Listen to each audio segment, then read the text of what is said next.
Hey y'all, welcome to Wake Up, Wake Up. I'm your host, Heidi Hite, and today we have a very exciting show. It is part 2 of the interview with Tony Rodrigues on the Secret Space program. I'm very excited. I wanted to take a moment before we get to bring Tony in to say thank you to all the viewers who tuned in to part 1. Y'all left so many kind thoughts and words and questions in the comments on part 1 that I just wanted to say thank y'all. It really means a lot to me. And we're going to try to get to some of y'all's questions at the end of this interview today. So hopefully we can answer your questions.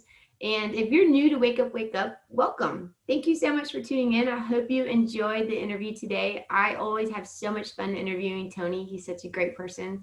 So I hope you enjoy it also. And if you have a moment, check out some of our other videos. We talk a little bit about consciousness, awareness, and healing.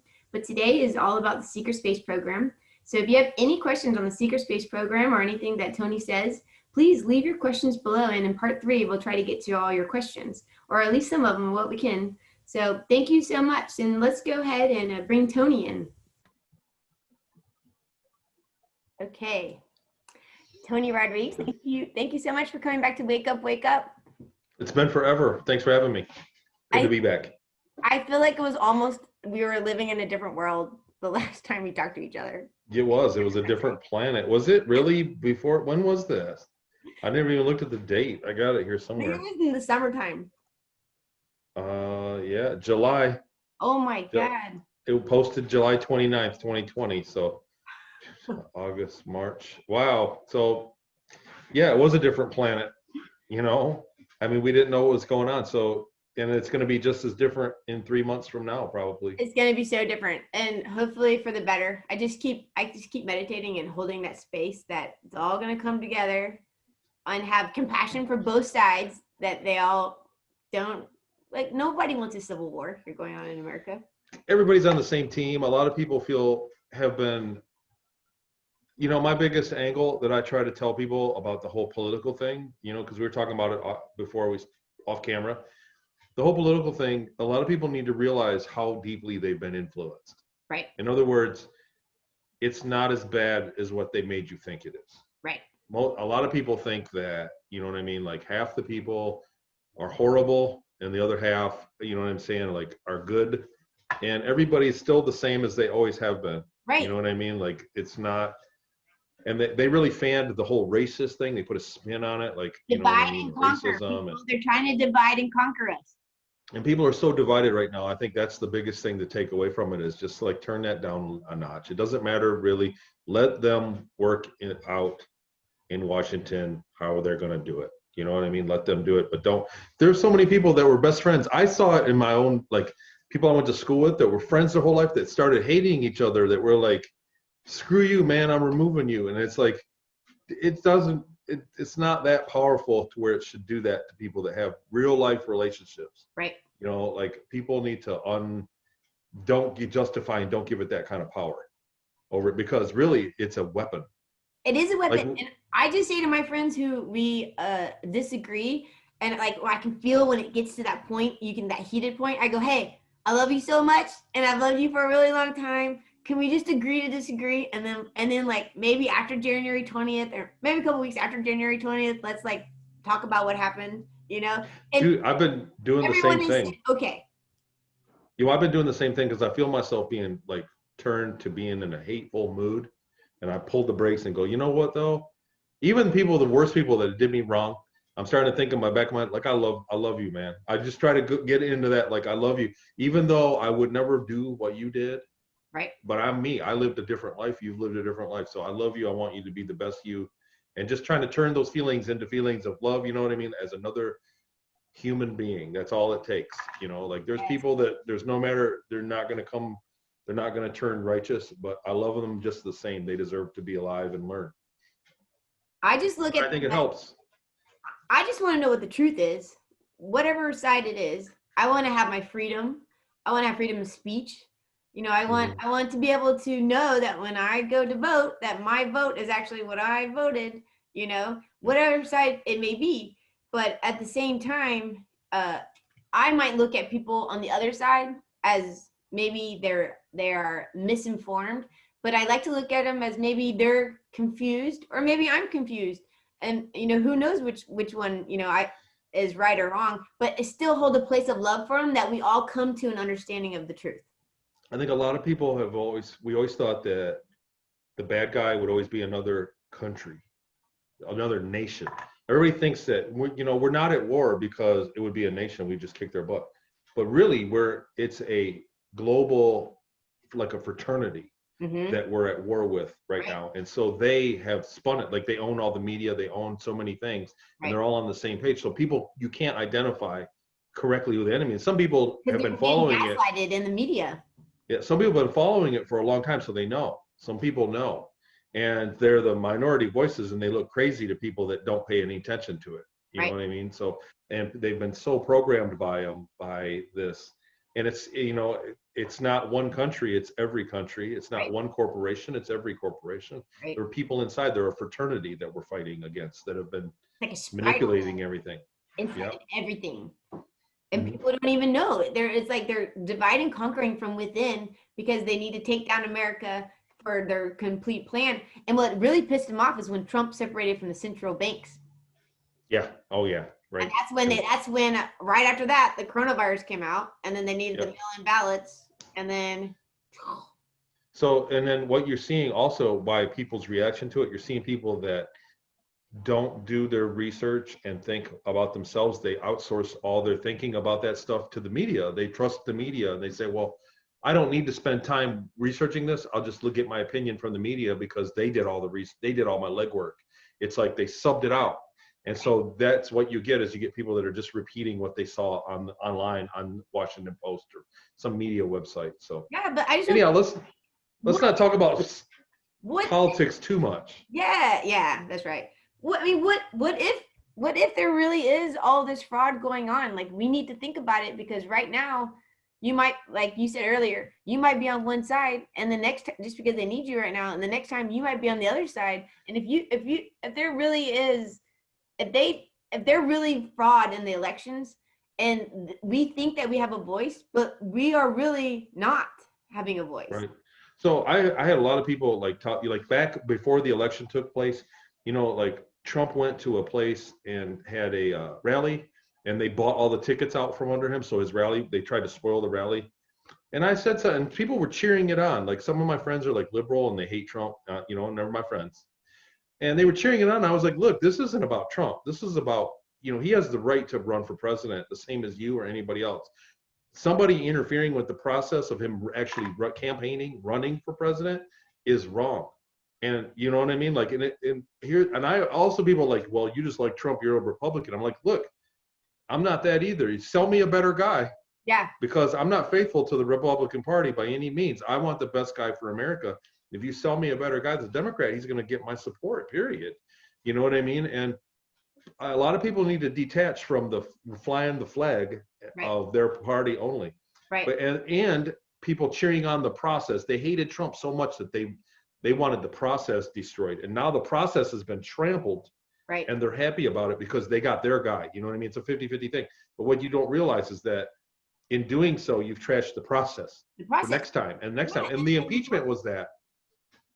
When they impeached him, I said I was against the impeachment, and everybody was like, well, if it was a Democrat, you'd be happy. I was like, no, they weaponized impeachment. They made up a bunch of stuff, and then they tied him up for a whole year. Right. And the impeachment process wasn't meant for that. Now it's been weaponized, and it's in a toolbox now. It's not what it's supposed to be. No. You know what I mean? Somebody that's committing treason is supposed to get impeached, not somebody that's trying to, you know what I mean, solve our economy. Right. So, and he's done every single thing he said he was going to do for our economy. Yeah. I have some family members who are they're real old school gentlemen, and they had a real problem. Even though they're Republican, they had a problem that supposedly on the mainstream media, they say that Trump is a womanizer, or the way that he talked. They had some tapes. And so that really turned them off. But I was like, well, if you look at the economy, though, he's trying to have a comeback after Obama. Like, Well, there's that. And you know what? The other thing, so my thing to that, and it sounds like we're being super pro-Trump, but my thing is this. They're all womanizers. Look at Biden's. Right. Biden's got sexual assault. He's got court cases, all that. Underage sexual They assault. they all are. Clinton had a sex scandal. Right. Like they all do. It's common. Yeah. They're in a place of power. And I've said to many people, I said, wait a minute. So Trump was like a 25-year-old billionaire, Right. single guy in New York, and he was womanizing. And you're shocked by this? I know. Really? You're shocked? And the other thing, his recording that they said, it's grab him by the, I don't know if we're going to, That's the one that really pissed off some of my family members. Look, they cut it off. You know what? He said that in that recording, he said the girls that are gold diggers, I just go up and grab them he said any girl with any self-respect wouldn't let me do that. That's right. They cut that out. They cut that out of that recording. That's right. He was talking to women that were coming at him for money. He's like, I just go up and take advantage of them. I just grab them and take advantage of them because they're after his money. He said any self-respecting woman won't be like that. Yeah. So I mean, there was spin. That's what the whole media thing's been on. It's spin. Right. It's spin. And I always have believed, we kind of talked about this before, we were like, we're not going to talk about politics. Here we are. But I mean, I have always believed that both parties were two wings of the same bird. And so I never really got into any of the politics until after my experience in Mexico. And then I started following the Navy SEALs, the ex-Navy SEALs, Dan Bongino, and them that were going in and rescuing the people who were being human trafficked. And they're the ones that turned me on to how much Trump was really making a difference and saving and like turning the tide on human trafficking, which was pissing off a lot of the deep state. And so then that's when I started following, like, oh, okay, well, what's happening? Because I'm human pro-human. Like, I'm for the Constitution. I'm human pro-human, and I think we should all still see humanity in both sides of the people. And like all these people on the other side, and they're like, oh, there's no fraud whatsoever. I'm like, there are thousands of affidavits, and there was just a war that just happened in Germany when the military went over there to get the server, and there was like 5 military men that were murdered that were patriots, and there was allegedly one CIA guy that was pulled over to try to defend where they went to go get the servers. And so, I mean, there's a war going on about the results from the Dominion voting software. And if the Dominion voting software is fraudulent, we all need to know, no matter what side we're on, because that means none of us have a voice. If we don't have a voice, are we living in a free country anymore? No, and well, all the elections have been rigged all along. That's what, you know what I mean? Like, it was obvious to me that George W. Bush stole it when Florida, they went 30 days after the election with Al Gore had won it. Mm-hmm. And then all of a sudden Florida, where his brother was governor, recounted and then he won it and took it. And you know what I'm saying? It was president. It was stolen back then. And then look what happened to the world. The whole world went bankrupt after that. Right. So they not only they steal the presidency, but they used it to steal a bunch of money. Yep. And so it's nothing new. It's just that now we have another generation of kids that just grew up and they're all connected, and they were heavily programmed and influenced by, you know what I mean, like TikTok, like Chinese social media programs. Like the social media has really been exposed to be something that's not American, anti-American, like the Twitter, the way the censoring. Like I think some of these people need to really consider the word treason, because the American Constitution provides us freedom of speech. Right. And it's been trampled. Being censored. Mm-hmm. Yeah. So we live in scary times. We live in awesome times, but scary times. There's a lot of things that got to get sorted out here. We could go one way or the other. And but anyhow, that's our take on the politics right now. I'm just praying. I just would like for everyone out there, this is my 2 cents, is that if someone is on the other side of you, don't end your friendship with anybody over this. Just agree to disagree and pick up on it later, because like you have these beautiful friendships for 20, 30 years, and you're just going to end it over something that you might be I might be wrong. You might be wrong. They might be wrong. But one of us is getting gaslighted, but doesn't mean we should end our friendships and our family members. And like, let's hold a space of love for the other person, that whoever it is, that we all see the truth. And that's right. We've totally been lied to, and to base hatred, on a bunch of lies. Like both people on both sides, no matter who you supported, got lied to many ways. It's obvious. I mean, you know what I mean? If you don't see it, it's obvious. You're never going to see it. Right. But we got lied to. So to base a bunch of hatred on that, on a bunch of lies, you know what I mean? Like, Don't bring it into your heart. yeah, right. Just move on past it, and it's going to pass. This too will pass. Yeah. And keep your friendships. Just and if you can't have anything nice to say, just say, I agree. Let's just disagree, and maybe we'll talk after January 20th.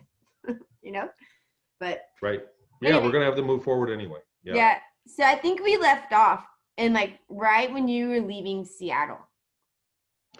Okay. So this was after, so it's been a long time, July. So it's been a hot minute. November. Now it's right after Thanksgiving. I had a great time. A couple of days away from December. Yeah. Well, let's see. So after Seattle, the second time, so I'd been to Peru and then went back to Seattle. Yes. And what's funny is that they were having political fundraiser parties in Seattle. So we're talking about the same exact subject, only this was back in like 1986. And they were having political fundraisers, and this was the Republican Party. They were having big parties for like 4,000 or 5,000 people from the public would come during the day. And at night, they would go home, and there would be a few hundred people that were big donors that were, you know, famous. And there were military people there. It was in Seattle, so there's like Boeing. There's like a huge military presence. There were soldiers that were there, and they turned into completely different parties. And there was drugs and sex in public, like, you know what I mean? It was like an eyes wide shut thing. And they were filming people so that they could be bribed later. Everybody, they were unaware. We were aware. You know, I was one of the slaves involved. Both sides of the parties were there? So it's not just Republicans, not just Democrats. That one at that time was a Republican. It was a local fundraiser, and they were Republicans at the time. And I'm not, like I said, I'm not throwing somebody on the list. We need to realize. My other thing is the Democrats, you know, we need to realize that they've taken control of whoever they needed at the time, and it happens on both sides. It's both sides. That's right. There are good people on both sides, and there are bad people that have infiltrated both sides. That's what I mean. There's not a clear-cut good guy right now. So we've seen the Republicans as of recently. I believe the Republican administration has tried to break away, and then the pushback is all the negative publicity. The CIA has a great control over the media, and you see what happens, what the media is about. Right. But back then, they would tell us to face in a certain direction because there was a camera off in the bushes, and they wanted to get pictures of everybody. So that was for obviously political leverage, and this was something that I witnessed back then firsthand. I've been able to find the home since then, since I got my memories back. I found the home. I went there. I found the neighborhood. I knew my way around. I found newspaper clippings of the parties. I found the people involved, obituaries. And so these were real. It was a horrible feeling for me to remember it, for one, and it was even another level of horror to see that they were absolutely real, that the house was real, that the parties were real. I remember them first. And why do you think they all died? Well, I don't want to talk about that, to be honest. But sorry, I just had to ask. Yeah. Well, the owner died and his wife were dead. I found their obituary, so that's a different story altogether. Right. Anyhow, so when I left Seattle, so what happened was we had to do calisthenics every morning, and we had pills they gave us, and I got alert. They changed them, and I was allergic to one of something that they changed the formula, and after a few days of it, I was just puking it back up, and they sold me up. What they told me was that I was going to be sold to the military. What is it called? It's like a workout. We were doing workout more, you know, every morning we had to get up and work out. And we had a little breakfast, and then we had to go do like a 40-minute workout routine, you know, and then we took pills. And then the rest of the day we could do whatever we wanted. It's laid around. We couldn't go anywhere. And then I was sold to the military, and she took me and drove me to the back, like a parking lot of a store. And, you know, on the island, or did she take you? No, off the island. We went off the island and drove me to the back of a parking lot somewhere. Is that still there? You know, I should look on the map. I don't remember where it was exactly, because we were just driving, and we didn't go very far. We took the ferry, and we went another like 30 minutes, and that was it, I think, if that. But she met up with some guys. They had a van, and they were military guys, and they gave me a shot of something, you know, and I fell asleep. I got knocked out. Threw me in the van, And I woke up back on the same ship that I had been on years prior when we went to the moon. When we went from Inyokern to the moon, and I got a few surgical procedures back then back to Inyokern. There was a ship, and it was like the inside of an airplane. Only whereas an airplane has a dozen seats wide, it had 20 or 30 seats wide in the rows. It was huge. Wow. I woke up sitting in my seat, and I had a bag to puke in. And there was a guy, an officer, he looked like an Air Force officer. He had the hat, you know, like the fancy hat and stuff, and his coat on. And he was like, "You're with me, and you'll do it." He's like, "Sit there and you'll do as you're told." And I just nodded. He said, "You know, there's your bag if you're sick." And I was like, I felt sick. And I remember I went, "Wow." And, you know, he explained, "You're going to the moon. We're going to drop you off there, and you're going to a new program." And I just agreed to everything. He asked me, he straight up, "Are you going to be a problem or anything? You're not going to be a problem for me, are you?" And I was like, "No," you know. And I talked to him. There was a little bit of talk. Like I asked him, you know, how long have I been here and what's going on? And then we flew in. It was the same approach. You know, there were quite a few people on board at the time. And on the right-hand side had the window. You know, they had the window, or not the window, but the wall turned clear. And the pilot was explaining things, and then we flew into another base and landed. And were they people going to work there also, or were yeah, they civilians, or do you remember the people on the? there were civilians. There was a lot of military people. Most of them looked like guys going to boot camp, like younger men. They were older than me. I was probably, you know, the 16 at the time. And they were older than me, but there was a lot of guys like of that age, like 17, 18. And there were people that looked like civilians, and there were military guys like in uniforms. But I just paid attention to him. And then there were a lot of empty seats too. It wasn't full. It wasn't a full ride. But it wasn't like the Air Force, or it wasn't the military. It was its own division. Right. It said Douglas on the seats. On the seat in front of me, it said Douglas. Huh. And this one was just like the other one, only it had vertical bars, so that I guess I would assume that if gravity got shut off, you could, if you were floating around, you could grab those bars and move around. It had bars in all the rows that you could hold on to. Went there, and then when he took me and checked me in. But what's it like when you exit? Like, what does that look like walking off of that plane? It looked, you know what? It was like an umbilical. When you get off a plane, you know how that thing that flexes that you comes up to the door. It was like that, but it was airtight.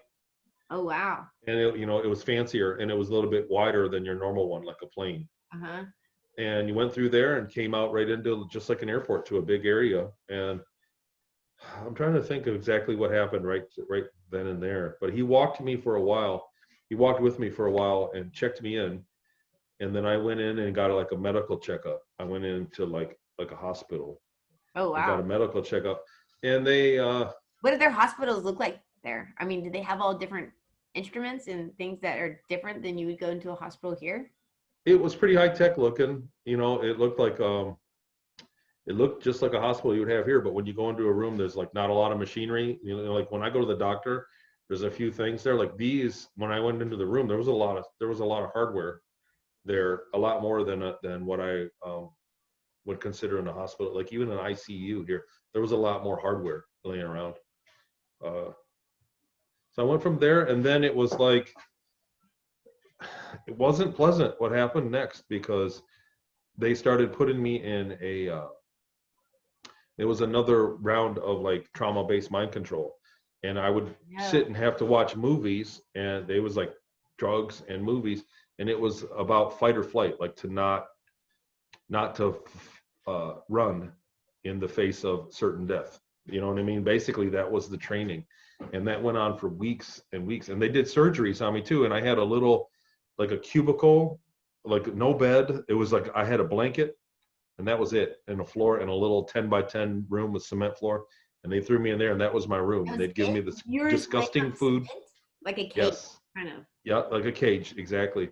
And like a bowl of disgusting food, like a slop. And they were ETs. It was a tall white that came and got me every day and took me. And every few days he sprayed me off. It was like a shower, like I didn't get a shower. They sprayed me with a hose. Oh my and God. put me back. And I was getting surgery. Sometimes they would take me and I would get a surgical procedure and then go to.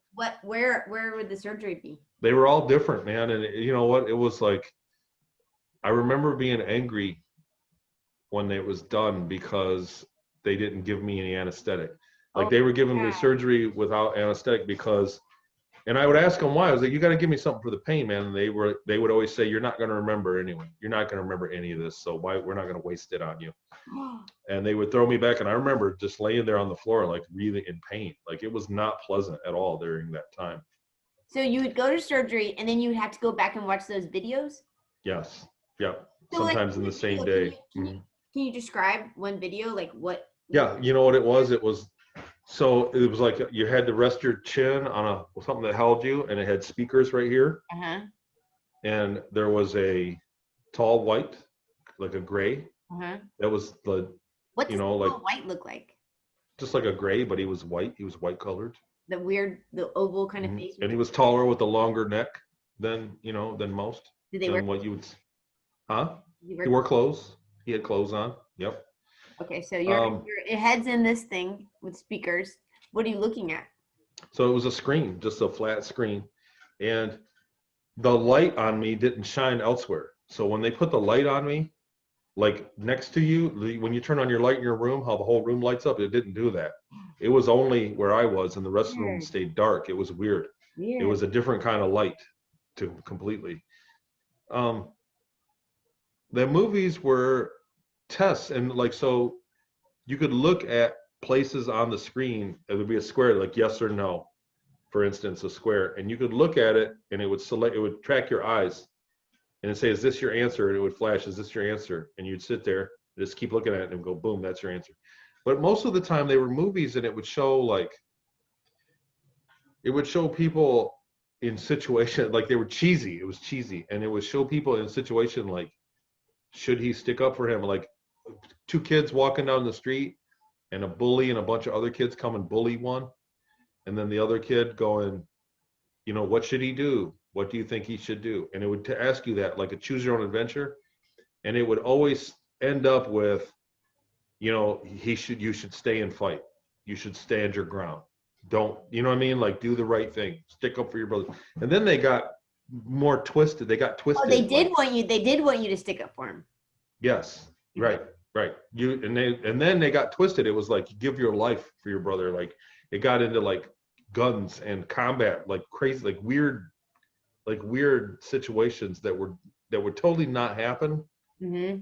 God, I'm getting a headache thinking about it. But like weird situations where you were gonna die, and they were like, it's better to die for your brothers. And then it was like, it would have like patriotic stuff that would flash at the end of it. You know what I mean? Like do it for your country, kind of. They were strange. Was it interactive? It kept like going. You could choose to pick up a gun or something? Was it interactive? Sometimes it went in between that. Sometimes it was just movies that repeated, and then sometimes it had interaction. Like I think that they would give you like a dose of movies for a couple days, and then they'd hit you with the interactive one and see if it worked. Oh wow. And then they give you another dose, and it kept going. Like they would wean you to where your answers would be completely suicidal, basically. Oh my gosh. And that's what it was. That was the extent. That was like all of the military. Like I never got any training on how to shoot a gun, how to do a grenade, nothing. There was nothing like that. When you think about being trained to be a soldier, it's trained how to operate battle stuff, like how to shoot a damn gun. I got zero of that. It was completely training on fight or flight, so that you would not run, you would not flight, you would never choose, even in the face of certain death, you would just stand there and jump right to it. And would you, after a while, just choose that because you knew that you would have to rewatch it over and over until you choose that? Well, I mean, you just kind of go with it. I mean, when it's brainwashing. I mean, look, we were talking about this earlier, like really like half of the populace are brainwashed right now. Right. Do you get what I'm saying? Like they think the wrong things about their own country. A lot of people hate America today. They think it's basically racist. And that's a complete lie. It's not right. It's not true. Mm-mm. But so it works differently. It wasn't about me choosing it. It was about, like, after a while, it just becomes normal. It doesn't become a choice. It becomes normal to you that you would do that, you know? So I really don't know how long of a time that was, but then they came and got us, and we got like a physical, like a medical examination, and there was a dozen boys probably. Mhm. And let's see here. And they came and got us and walked us, and we got on a small ship. We went back to the hangar, we got on a small ship, and we stayed on the moon, around the moon, and we couldn't see outside the window, but we went to another base. And when we got off there were people in different uniforms, What like did those lighter uniforms colored. look like? Like they were like military uniforms, but light colored, like tan colored, Uh-huh. not blue. And we walked, and we went a long ways. We went in an elevator, and then we walked a long ways down small hallways, and they lined us up outside Can you this big describe the door. hallway when you're walking down it?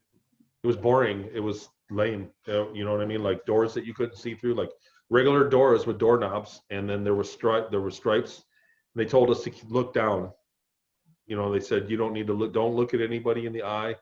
Don't look at anybody at all. Look down and stay right behind the guy in front of you. And they marched us single file. But it was a long walk. I remember we went a long ways. We were like, Were there Jesus, when are we going to get there? You were know? there aliens at this place too? Yeah, Walking but around with the no, I didn't see any on the, it was all people, and we didn't see even that many people. We didn't really come, we passed four or five other people that were casually in, but the rest of the time it was just us walking Okay. through the hallways. But they were small, small hallway. It wasn't even like grand, like a school, like a elementary school or anything. They were small. It was like a crappy, Just like a I want to say office building, but not even smaller than an office building's hallways. They were wow. small. They were like 5 feet wide, Oh you know. wow. And then it was gray and tanned. Some of the walls were like tan painted, and some were gray, and they had stripes. They had a few different stripes on the walls that would go in different directions. But again, I just looked down like I was supposed to. You watched kind of the feet of the guy in front of you and just walked, you know. By doing that, they're kind of already demeaning you. Don't look in the eyes. Don't look up. Like, you Right. you just slept in a cage. Now you can't Oh look yeah. people in the eyes. Like it's little by little, they're diminishing your humanity into like a slave. Oh, I was already well enslaved long before that, from the very first bouts of the trauma-based mind control. In like earlier on, like after what I'd been through at that point, it was par for the course at that point. I think it was more about security, why you didn't look up.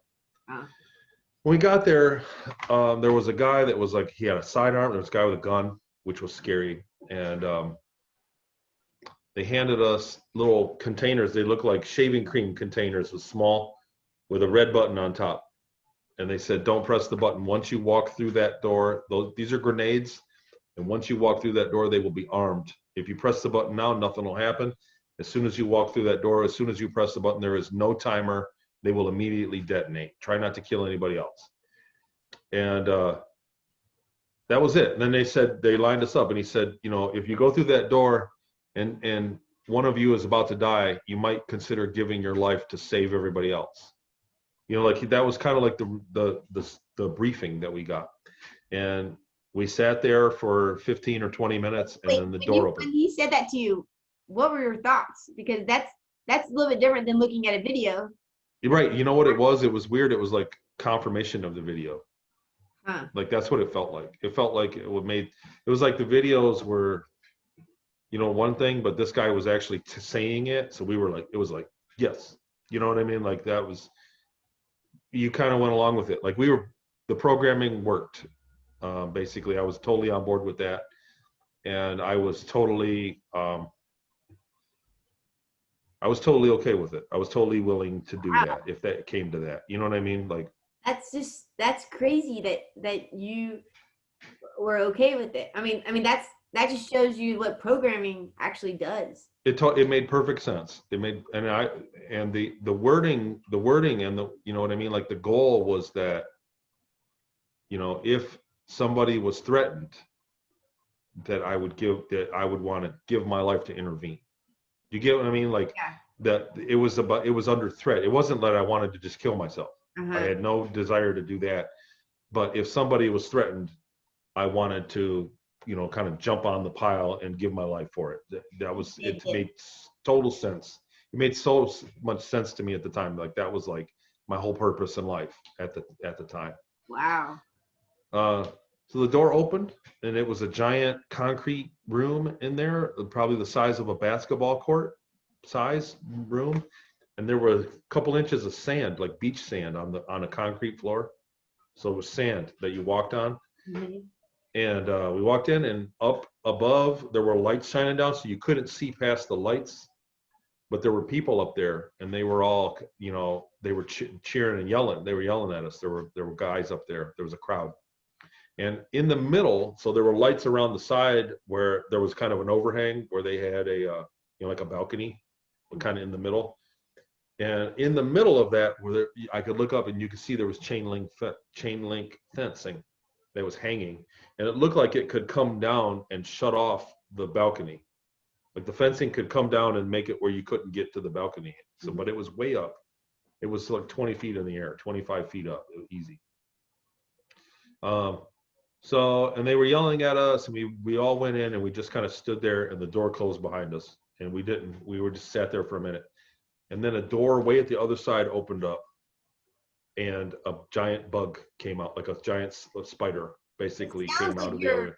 Depicting the Colosseum back in the Roman times when they put the people in there before they released the animal. That's exactly what it was like. It's exactly what happened. There was no, they didn't tell us what was going to happen. And on the other end, like I said, it was a giant. It looked like, I've said in the past, like the size of a car. It wasn't that big, more like the size of a motorcycle. I would guess 200, 300. Like a spider? Did it look like a spider? It was a big spider, and it had a ton of, it had pinchers and a lot of eyes and kind of a big head, and it had 2 or 3 different arms in front of it, plus its 8 arms that it walked on, and it had, like a not like a tiger stripe, but it had like a like a light orange and black print all over its body but it was far away. I couldn't see it, and we were freaking out, and we all got scared. So I'm in there with like 11 other boys, and what we did was some guys kind of spread out against the wall, but the rest of us clumped together.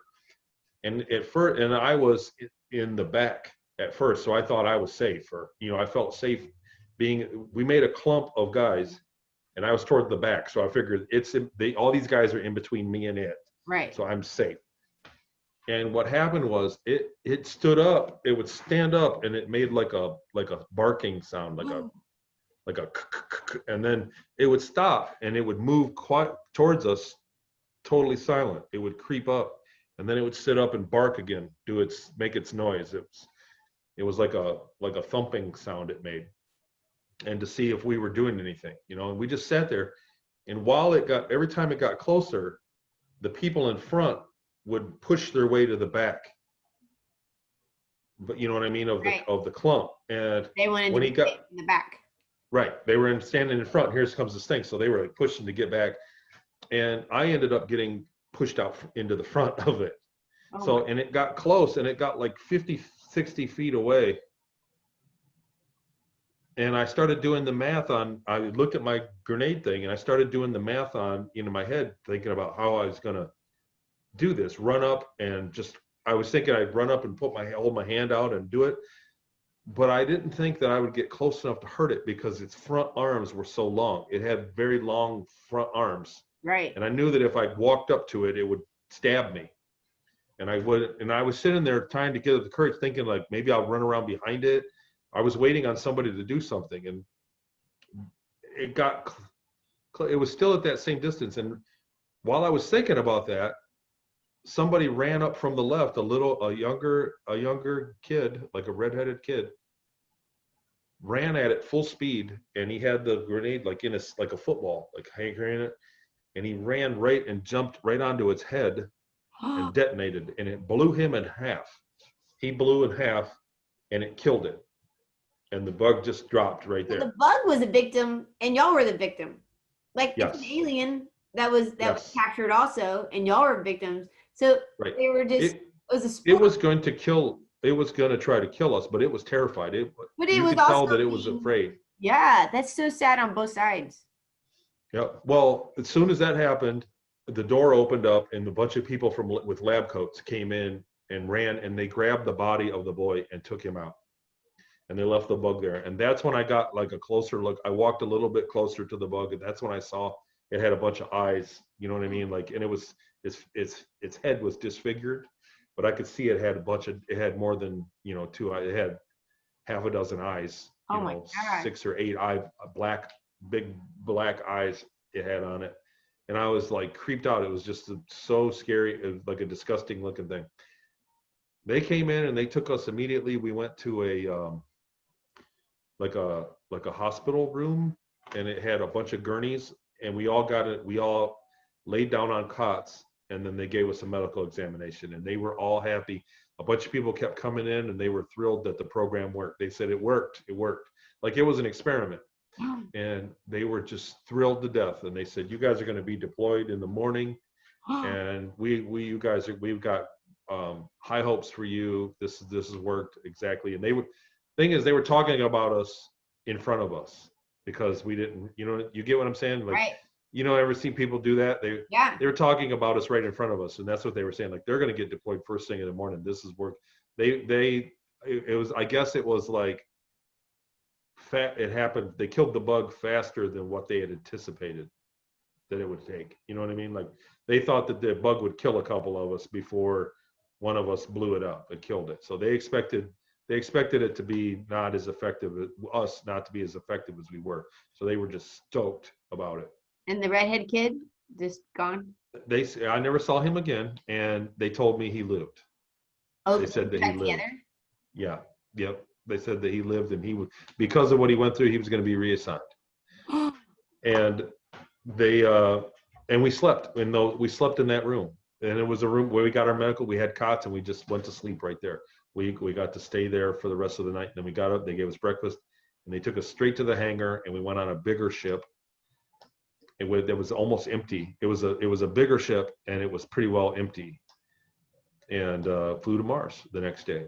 Were there any windows? Well, the walls turned into windows. Like they could turn it on and off, like The the walls entire turned into wall. windows? They could turn it. They could hit us. They could hit somebody somewhere. Could hit a switch, and the entire wall would be clear. And then what does it look like being up there? Like what does it Well, look most of like the being time in it was space? Are the wall. stars? Do you see stars? Like what is that like? Because when I think when I think of being in space, all the stars are so small, but is it like Well, in that particular instance, I didn't spend a lot of time looking out the window. When we got around Mars, we did see it from orbit. The other wall, they did turn it, and we could see the planet from orbit, and it was beautiful and everything. But I didn't really spend a lot of time gawking at it. yeah. Later on in my career, I did look out on star fields in space, and they're much more impressive in space. But they're the color of stars like you would see in a telescope, but they're way brighter. It's Like what beautiful. color? Starfield is beautiful. Like is Well, it like like the the blue star color. and the No, no. There are colors, but not like. It's just like when you look through a telescope, you can see faint colors, uh-huh. but mostly it's like black and white. Uh-huh. But in space, like looking at the star field, it was super bright. Like basically stars that you can't see are there. So you look, and there's just millions of them. It Wow. looks like millions and millions of stars. Whereas when you look out the window of the ship, you can see millions of them. Wow. Whereas when you look up at space at night, you don't see that many. Right. That was the thing. There was a time. So this is later on. This is many years later. I was on a ship, and there was a fleet move. There was a war going on, and we were a supply. We did supplies for the ships that were actually going to war. So they met near the trapezium in the Orion Nebula, which is a huge place. So Wow. it's not a neighborhood. It was in that area, and we went there for like a week, for like 4 or 5 days every day, and we would just drop cargo off into space, and it would float there, and then another ship, and we would leave, and then another ship would come and get it and go to war. and then come back. You know what I'm saying? Like we were resupplying them. That's what we were doing. And that was our job. And we went back to Ceres and we went to other bases on other planets and took cargo back to that place. And during that time, when we had layovers, there were times when we would put while they were loading the cargo out into space, we'd sit there for 30 minutes or so. People were allowed to go look at the observation deck. They turned the wall clear. And what they said was that different people can see different colors. Really? Most people can't see any colors at all. Most people can't. And they were like, go there and let us know how many colors you see. Because it was inside the nebula. So there was gas, you know what I mean? And looking at it from the inside, it looks like as far as the eye could see, there was like a faint cloud that was everywhere. So there were some people that said they saw 6 colors, you know, 5, 6 colors. They went out there and they saw pink and other colors. I went and looked at it. I saw the star color, the gray, and some red. I remember seeing reds. And I was dying. I was like, you know what I mean? Like really trying to see these colors because everybody told me that they were seeing blue and yellow and too in it. And I didn't. I only saw red, like a faint red way off in the distance in the clouds. I could see some red hinges. So that was just what color my eyes could see. Some people have better color than others. But that was one of those things you don't forget. You know, that was one of the times out there that I'd never forgot. Even when I woke up, even in my life, like when I was in school, when I was in elementary school, after this happened, when I was in 6th and 7th grade, I always had that memory of looking out that window at the Orion Nebula. I always remember. I never forgot that. Like, if you were looking outside and it just looks like you're looking into a cloud, and then there's red, like what does it look like being that close to the nebula? Well, the cloud. Okay, imagine looking outside a window and the cloud is like 100,000 miles away. Okay. That's what it looks like. And in between there are random stars, a few stars here and there, and less stars than the star field, you know, way less. But every now and then there were stars that were off in the distance that were closer, you know. But the cloud was like very far away still. Like you could tell that you were looking at a thin amount of the cloud for a long ways. Uh-huh. If that makes sense. Uh-huh. And then way off in the distance is where I could see the colors. Like you would see a star and then around it would be lit up. And it just, for me, I saw star colored, the gray. And then around the edge of it, I could see hinges of, you know, tinges of red that I saw. And so let's go back to like when you first got there. But why were they, so where were the wars? What were the wars going on? Were they like? They wouldn't tell me. I remember asking people what was going on, and they said there was a name of some, but there were tens of thousands of ships that were going there. They would meet. It was a meeting point, a staging point, and they were going somewhere very far away, and they had a war going on. All tens of thousands of our ships? Earth? Yes. Well, they were the Draco. They were the Draco ships. Oh, the Draco. They were triangles. Yep. They were huge triangle shaped ships. Yeah, so I remember asking, I always wanted to know what was going on with why there was a war. And I was scared because I always thought that everywhere in my idea of war back then was that everybody would fight in a war, that it would come, we'd go back to Syria and there'd be a war there. But it never happened. It wasn't like that. It was a war that it didn't go on for long, put it that way, you know, like, and it was a rare thing. Like the people that were working on the ship, the officers, they were happy about it because they got paid more, and they were certified as combat people, and they always wanted to get transferred to one of the triangles. They said that was a much better post for them, like a better lifestyle to be an officer on one of those on a battleship than on a cargo ship. And they wanted to always get transferred. They always talked about that. That's what they all wanted to do. Wow. Yeah. So, okay, so back to Mars. When we got to Mars there, we were in orbit, and the captain came on and said that we didn't have clearance to land, and we had to stay in orbit for seriously, it was like 3 hours, 2 or 3 hours. And because there was something going on down there. We didn't have the airspace wasn't clear or something. There was something going on, and they needed clearance to land. He said for a minute, and they turned off the gravity so that we could experience, because we sat there for hours. Uh-huh. They turned off the gravity in the ship, and they said, unbuckle your seatbelt and float around it. I was too scared to do it.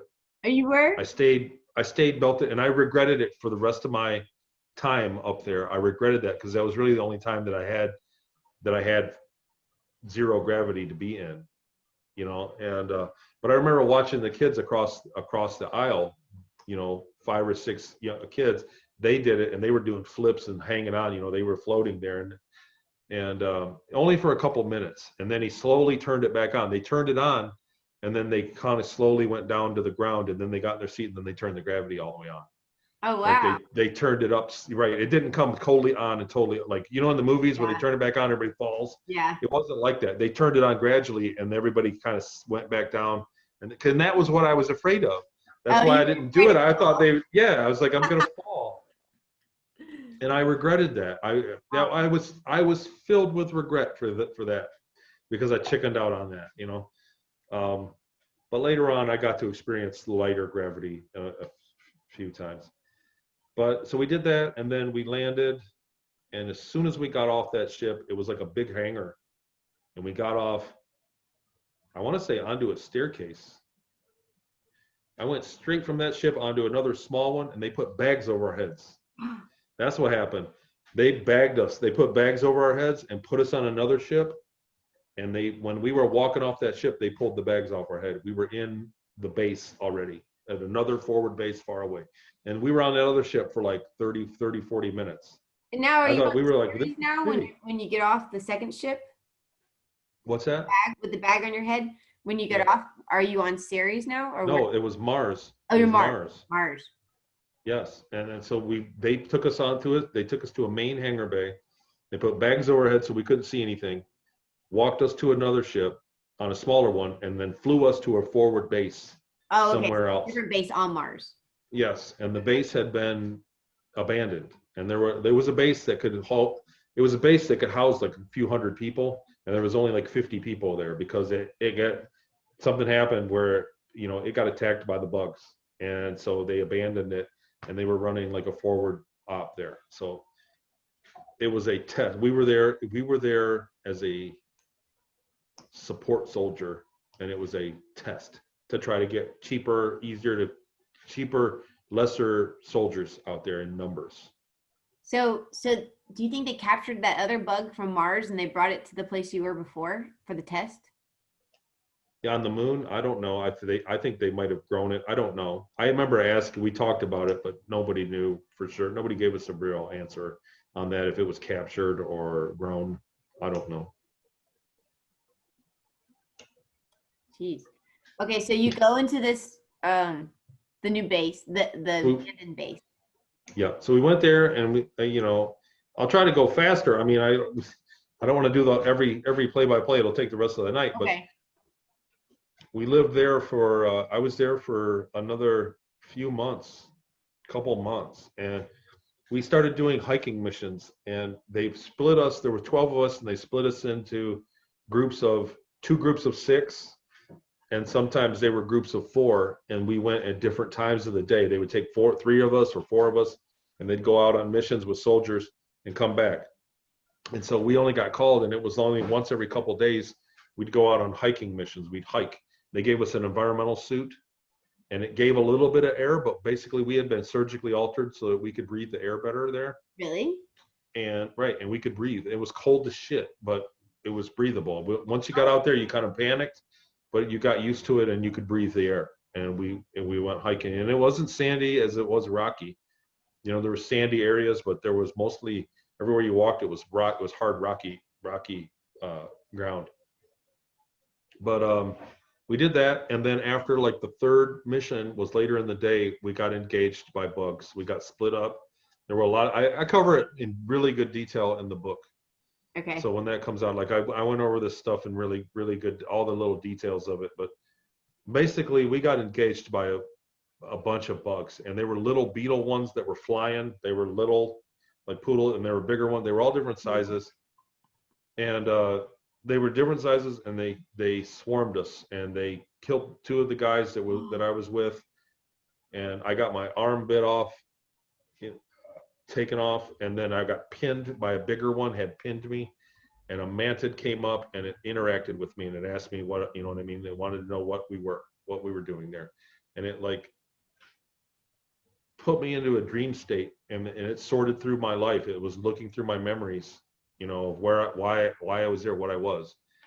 And it spared me. Remember I was begging it for my life, and it spared me, and it let me go. And I was standing there with, you know, when I woke back up, I was in shock again, but with my arm missing, losing blood. And we had things called auto tourniquets, because that was a big thing. Like the bugs disabled us. They didn't, most of the time they didn't kill the people they came in contact with. They would bite off a limb and then go. They would just disable you. So everybody had a tourniquet. We had auto tourniquet. It was a little box, and all you had to do was press the button and pull the wire out and put it on your limb and let go, and it would tourniquet and save your life. And so What I only had, do you mean a tourniquet? it was called an auto tourniquet. Uh-huh. What it looked like, it was about the size of a pack of cigarettes. It was a box, a white box, because we were in white, and it had a button on it and a cord on one side of it. Yeah. And you hit the button and you bite and pull the cord out, and you'd like if you got your arm cut off, you'd put that around the arm and let go of the button, and it would automatically zip and stop you from bleeding. Oh, okay, I see. And it was, so I had one, and I was thinking of that, and then it turned around and like they were talking to each other. The bugs, there was a little beetle one, and the mantid, he said something. You could tell that they were talking, but I didn't know what they were saying. And he said, "Go ahead," and it bit my foot off, my right foot. And so I fell down, and then they took off. They all moved in unison. They would all sit, and when one of them moved, they would all move. And then they would, you know what I'm saying? They lined up and they took off super fast. They were fast. So I got out my tourniquet. I did my arm, which that was the only thing I could think of the whole time when they dropped me. I did on my arm, and I crawled over a hump of sand, and the other guys that were with me that were in front of me got totally chomped into pieces. And I found one of their leg pouch, and I got the other tourniquet off and put it on my foot, on my ankle. And I was in total shock, and I mean I was effed up, and I tried to crawl back, but I was in a lot of pain. We had stims, we had things that you could hit a button and it would give you a shot through the suit, and you could, you know, it would kill the pain. It was like a few minutes of being super high where you had energy. And I did that. I did one of those, and when it wore off, the pain felt like it was way worse. So I didn't do the other ones. And I just kind of started crawling back in the direction I came from, but I didn't go very far. And two soldiers came and got me. And one guy he took those stems out of me and used them on himself, and he carried me all the way back to base. And he kept slapping me and saying, stay awake, because I'd lost a lot of blood. And he wouldn't let me sleep. And I remember wanting to sleep really bad. And he would slap me. And as soon as I could see the doors on how to get in, you know, to the base, he let me go to sleep. And I passed out. And when I woke up, which was, I want to say the next morning or maybe even later that night, I had my arm and my foot back. Oh my God. I went to sleep outside the base. I went to sleep, and when I woke up in a hospital bed, I had my arm. I went, what? You know, it felt like a dream, really. And I was over the moon. I was overjoyed that I was fixed, because I was so traumatized. You know what I mean by that? I thought I was going to be crippled for the rest of my life, and it was all just that. It was that fast that they had it fixed.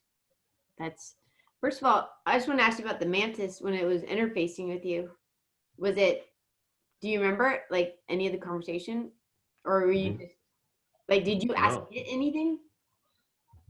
Yeah, well, I was begging it not to kill me. And he said it was professional. He had a demeanor about him that was very like professional, you know what I mean? I don't know how else to say it. And he was like, hang on, I don't want to kill you. We're going to see if there's some things I got to do. He said, I'm going to be, he didn't say it like that, but he said, I'll be honest with you. If I'm told to kill you, I'm going to have to do it, but I don't want to. So we're going to see, we're going to take a look. And this was like, I couldn't feel the pain at that time. It was a dream state. Like it had antennas. And when he came in, they were doing this, and he went, and I went into a dream state with him. And then it showed me, boom, I was back in Inyokern, in the room where I went through the trauma-based mind control. It was me and the standing there in the dream, like a dream. Oh, you were seeing what he was seeing.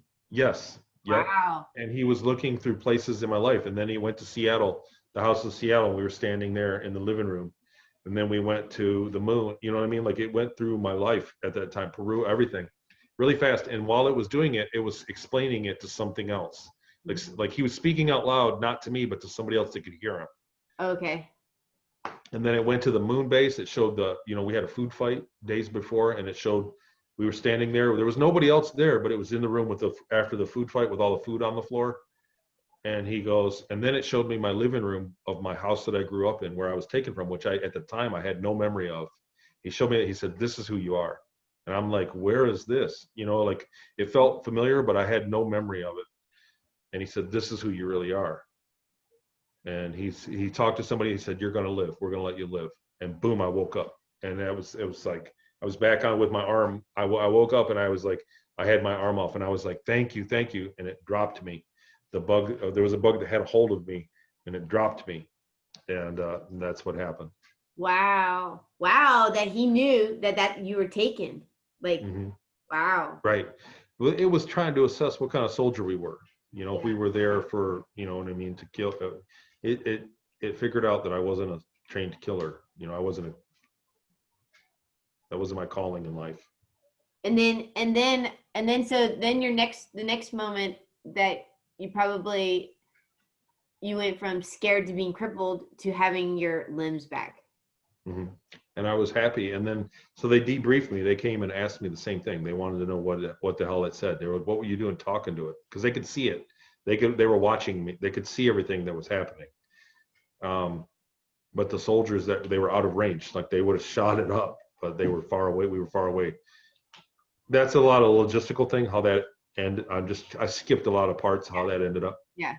But after that, they canceled it. They said that the bugs had adapted too quickly to the strategy that we used, that they adapted so fast that it was no good, that there were, you know what I'm saying, that we would be a waste, and they canceled the whole program. And we sat there for like a month and did nothing for like 3 or 4 weeks, and we did nothing. We lived in like cots of like an office area down in the lower level, and we did zip the whole time. And then we took a small ship, no bags over our heads. They put us on a small ship. We had windows, and we could see outside, and we flew to a bigger city that was underground. Kind of like behind you? Yeah, well, no, that wasn't like that. It was like domes. They were, when you were in it, it was red. There was a dome that was clear, and you could see the red dirt, and at the top you could see the sky. Like, it was that much under, like the dome was like this, and it was under the dirt, and the very top of it had you could see out of it. Okay. And it looked like it was fancy. There was water features. There were palm trees. It looked like a hotel. Wow. It was fancy. It was a city. Mm-hmm. And I went there, and it was the same kind of teacher like on the moon. It was the same thing, like a tall white, it was a better looking room with a tall ceiling and it black, though dark. And it was the same thing, and it was testing. And I went through months of testing, and I got skilled labor. Like it tested me for command or for communications or science, engineering. And I failed all those, and I finally got skilled labor. Mm-hmm. And it trained me to be like a ship repairman. Okay. And I went through that. That was the schooling. And then I got taken to a train. After months of going through that, I went through a train. A guy came and got me. I had my own room. I had my own little apartment room. I had my own bathroom. How old are you? I had water. 17. Okay. 17, you know what I mean? Like ish, right around 17. And went through that, and then I had my own apartment, and one day somebody came and got me, and I went to a train station, and we got on the train, and it like lifted off the track, went into a tunnel, and there was a poof and a ringing in your ear, and it immediately stopped. And when the door opened, I was on Ceres column. It was that fast. And I was basically sold out of that program that got canceled, retrained, and sold to the Ceres Colony Corps. You went from the moon to Ceres? I went from the moon to Mars Oh, the moon to Mars to Ceres. and to Ceres. Yep. Okay. Yep. Those were my station. That was how I was stationed. And I spent the rest of my time up there on Ceres Colony. I spent the next like 8 years on a submarine that was converted into a spaceship. It was a submarine, you know, back from the old days, and it was converted and was a spaceship. Really? Hmm. It was a submarine that they used on Earth that they turned into a spaceship? Yeah, I think so. I'm pretty sure it came from Earth, and well, they built it and then converted it to a spaceship. I don't know if it ever got in the water or not, but I think from the time it was built, it was just an early version of the early ships that they had. And who was running this at Ceres? So they were Germans. They were straight up breakaway Germans and they called themselves, they weren't Germans. They didn't consider themselves Germans. They considered themselves the Austrian Empire or some Prussian Empire or something like that. Like before Germany, I guess it's like Germany, Poland, Austria, like that whole area, Denmark. Mm-hmm. Back in the day was not a country, but like an empire. Mm-hmm. That's who they considered themselves. They didn't really claim that they were Germans, but they were Germans. But were they there? How long were they there before you got there? Bro, so a long time. Okay, when I got there, it was the same thing. Like when you got to Mars, they were like, welcome to the most advanced colony in the solar system. When I got there, they were like, welcome to the most advanced colony in this. But it looked like, remember I said the Mars city was nice looking, looked like a hotel. This place didn't. There was rust. Like the ceiling was like the waffle ceiling was metal, and it was rusty. You know what I'm saying? And it was dented. Like it looked like something fell from the top of the ceiling onto it and dented it in, and they fixed it. Like, and a lot of the steps, they had marble steps, old stone steps. They were all worn and beat down. It looked like an old city. Like it had been there a long time, like 60, 70 years old worth of buildings, you know, like that and there were places that were newer. They were still building places, but everywhere that I went was old already. Do you think that they were there before World War II? So what it was they told us that they found it, that they found that place and started building it right around when they left. And I think that was like right around World War II. When they left. Like when they left Earth, they went there and they found existing ruins that somebody else was there. And they started converting them and building them into human kind of buildings. Do you think that some of the scientists went to Ceres and the other scientists came to NASA? Yes, absolutely. I think a lot of people went. And then the Ceres Colony Corp called the Antarctica Germans the High Command. That was the High Command. Like they had several. Like Ceres Colony Corp wasn't the only colony that they set up. They got other colonies elsewhere in the Kuiper Belt and on other moons in the system in our solar system. But the command, like the central command part of it, was in Antarctica. In Antarctica, that's what they're doing over there still, right? Yeah, it's Germans. Yeah. So essentially, the Germans didn't lose anything. They didn't gain it. Right. Okay, sorry to cut you off. I just had to. No, go ahead. Keep asking questions. My head's kind of spinning. I think it's been a while since I talked about it all. So you went to Ceres and there were the Austrians. Well, you can call them the Germans, but they didn't, like I said, they didn't consider themselves strictly Germans. They were like from the old empire. But that's why I'm wondering how long they had been there. If it was before the empire broke up, you know. Yeah, well, it was their I don't want to say religion, but it was their history. Like they had their own version of history. Oh, okay. That we don't have. Like they had their own version of history they taught their people that lived there. Were they working? They were proud of it. The Dracos, the Germans were. Yes, they were sponsored by the Dracos.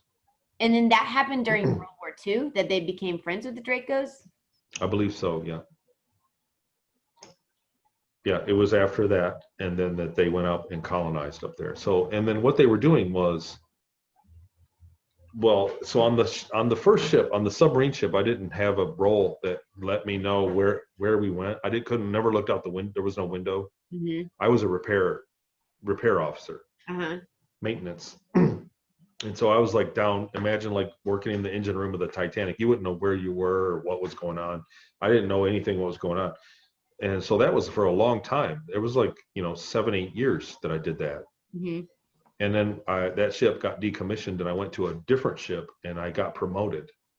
And then I had access to the mission briefings and I kind of knew where we were going and what we were doing. I went into cargo engineer, and what we were doing was trading other civilizations for goods, for tech. They Wow. wanted technology, and we were constantly trading. We went 4 places a day, every What would you day. trade? What were you trading? Everything under the sun. Sometimes we took shoes. Really? We took giant cases of shoes once. We would take everything. They said that there was a big we had to wait to leave one time, and we were on a tight schedule, and we had to wait to refill the water tanks. And I said, we don't even need water. We can replicate water, because they have machines that can make the food, like, like just like in Star Trek, not as fast, not as fancy and not as fast, but basically the same thing. And there was an officer there, like a germ, one of the Ceres colony people. Mm-hmm. I said, why do we need even water? And he said, only a fool travels anywhere without water. You'd be a fool. He's like, what happens if the ship breaks down and we can't turn on the replicator? You're going to die. And he said that later on that day, I went, okay, but still, this has taken us a long time to fill up these tanks. We could be going. I mean, you know what I mean? Like in my mind, I was thinking, what a waste of time. But later on, when I saw him later in that day or the next day, he said, that one of our ships acquired one of our great technologies just because they ran into somebody when they needed water. So in other words, there was an advanced ship, an advanced species that was more technologically advanced than the Ceres colony, and they crashed on a planet. Mm-hmm. And a Ceres colony ship came up for aid, and they gave them water for aid because they had everything else taken on. Like they're like, we can fix our own ship. Nobody's hurt. We just need some water. You got any water? And they gave them water off their tanks, and they traded, and they gave them some technology that was super advanced. Wow. Oh, so That they was a went in there jackpot. and had everything available to trade if they needed it. Well, right. Well, he said that's one. He's like, that's all they had was water, and they ended up being one of the richest missions that we ever had. It was Oh, one of the wow. biggest advancements that they ever had. And he said, just because they had water, if you can supply a need at the right time, kind of thing. Mm-hmm. And he said after that, they mandated it that every single ship had to have water on it. They just, it's a good idea to have water, Right. So they had giant tanks. I forget how big. I forget how. God, it was in liters. I forget how many liters it was, but they were big ass tanks. I mean, it took them 30 minutes to fill them up. So it was a lot of water that they had. They had two main tanks, and they were kind of in the front of the ship, towards the front, underneath the lower deck. And but I remember that, and I always dwelled on that. You know what I mean? Like they traded water for this huge fortune. Basically, technology is a big fortune Mm-hmm. for them. You know what I mean? They had money, but it was based on tech. The goal is to trade other civilizations to advance your own technology, Right. And so they traded, that story that he told me of that somebody is basically, if you just have some water on you, you could get rich if you found somebody that was wealthy and needed it at that time. You know what I mean? Like they got millions of dollars for a couple of bottles of water, basically that kind of trade. God, I wonder what kind of technology that they're getting. And what year was that? 1989 now or So something? that would have been, well, no, so that when I was on that ship was much later, and it was more like 96, 97 when I started serving on that ship. And that's still It like was my last few. 23 years ago. Like imagine how Yes. much technology that they have now. Mhm. And they had a fleet of those ships trading every day. And they said that they showed me the roster. Like one guy showed me a picture. There's a billboard. So they would go to, there's a bunch of space stations around Jupiter. And they would go to a space station there, and there's a trade set up, like a trading organization, and they have those stations all throughout several galaxies. Mm-hmm. And what it is if you're a civilization and you're willing to trade, you can go on this bulletin board, and that's how they can contact each other, right? So Mm-hmm. so let's say you want to trade, you know what I'm saying? It doesn't work like it doesn't work like Craigslist, where they show what you've got. Like if you want to sell something, let's say, I don't know where you're at. You're in your home, Heidi, and you want to sell some stuff or trade, Mm-hmm. right?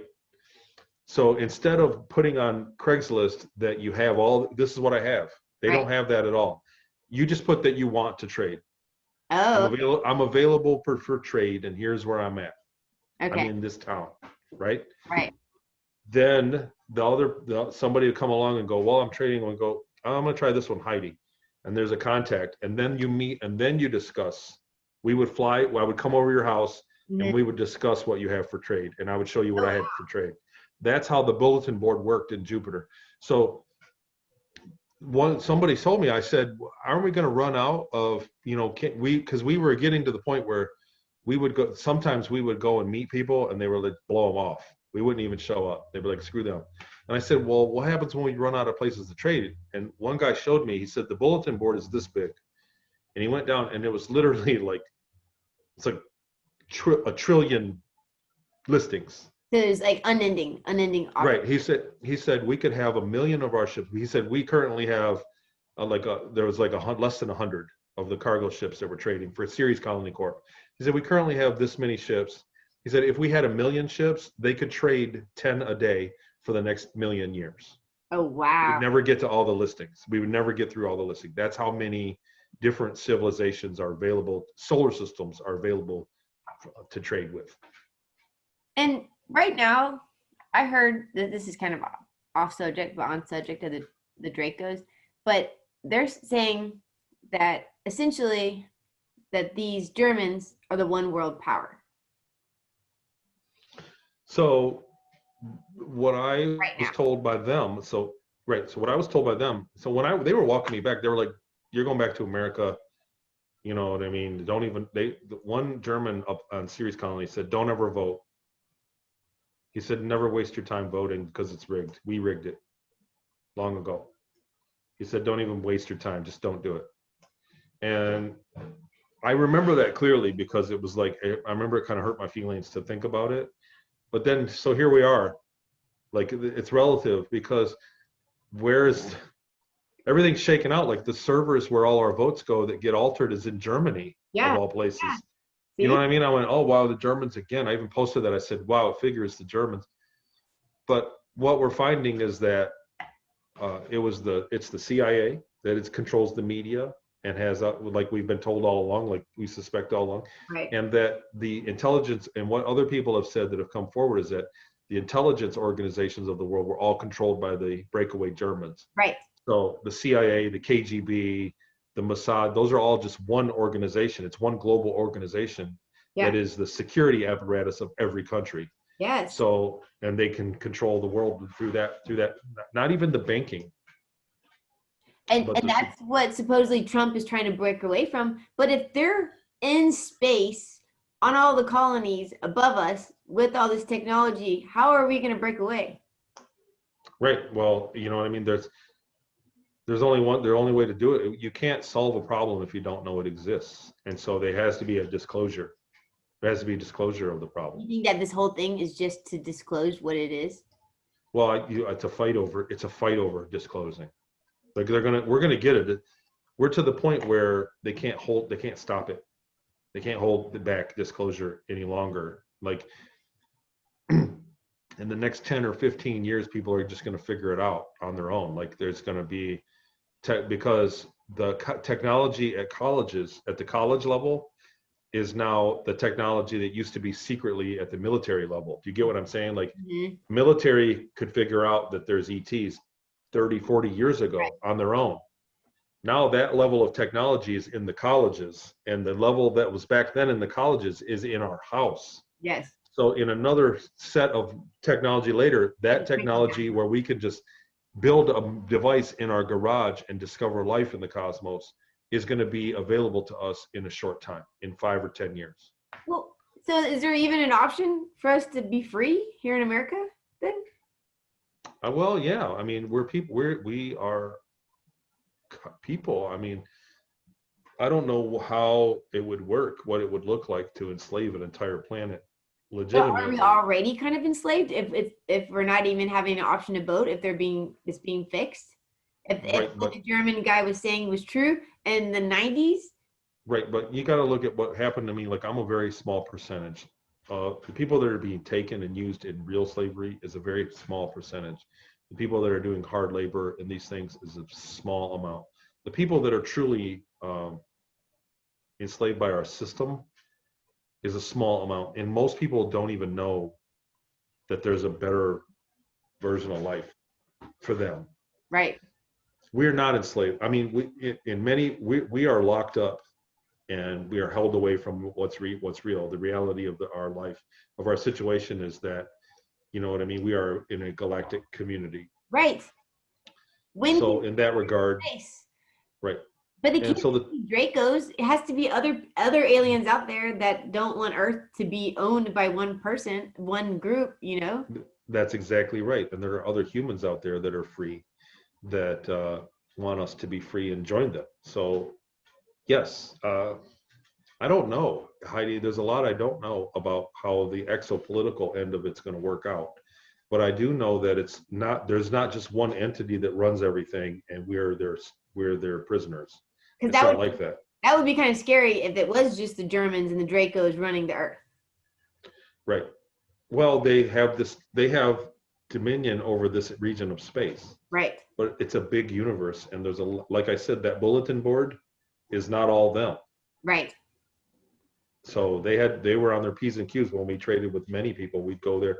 And the trick was, because everywhere in our galaxy, or not everywhere, but most of the places in our galaxy and most of the nearby galaxies have already been plundered in as far as tech. So they have to go farther and farther to try to find better, you know what I mean? Like better trades, better trading deals. What about the Pleiadians? Do you know anything about the Pleiadians? I keep hearing that the Pleiadians are helping us. Uh, I'm very skeptical. I'm very skeptical of the term Pleiadians. I've never met any of them, so I don't know. But So here's the deal. Everything was referred to as a joke. Like everywhere, whenever you asked an officer, where are we going?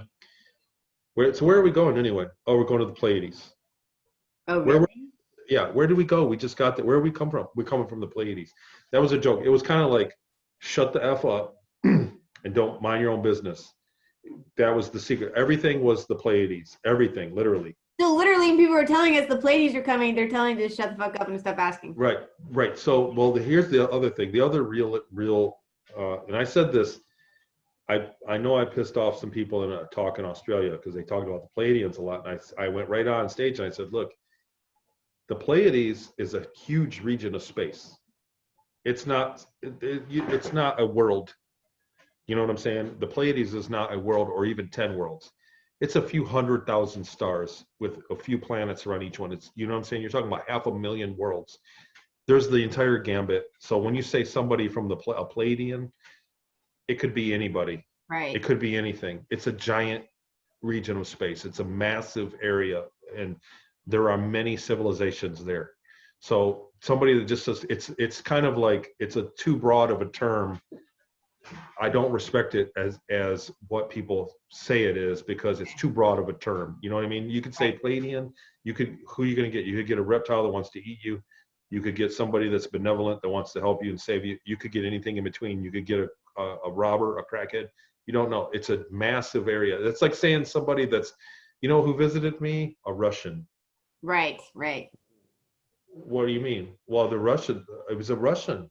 It's going to help me. I'm like, what do you mean a Russian? There's 30 million Russians. Yeah. You get what I'm saying? Like it doesn't bear weight to me because it's such a vast area. And that's kind of what they did was, the other thing is a lot of it was off limits to the Germans. Like we weren't allowed to even go there.